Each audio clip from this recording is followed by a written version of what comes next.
સુરતના લાલ દરવાજા પાસે લૂંટની ઘટના સામે આવી છે. સુરતની મૈધરપુરા વિસ્તારની ઘટના સામે આવી છે. સુરતના મોટા વરાછામાં રહેતા અને હિરાદલાલનું કામ કરતા મનસુખભાઈ ગોઠડિયા અને તેમના પત્ની વિજયાબેન રામપુરા વિસ્તારમાં આવેલા સ્વામિનારાયણ મંદિરમાં મંગળવારે સવારે દર્શન કરવા માટે ગયા હતા. દંપતી મંદિરેથી દર્શન કરી સવારે 6 વાગ્યાની આસપાસ ઘરે પરત જઈ રહ્યા હતા.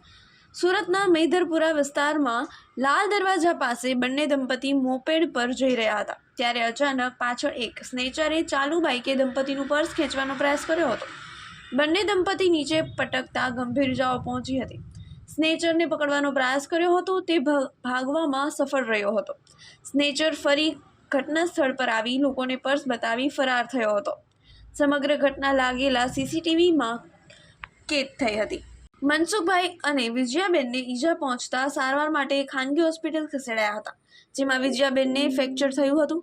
પોલીસે સીસીટીવીના આધારે તપાસ શરૂ કરી હતી. રિપોર્ટર સુનિલ ગાંજાવાલા, સુરત.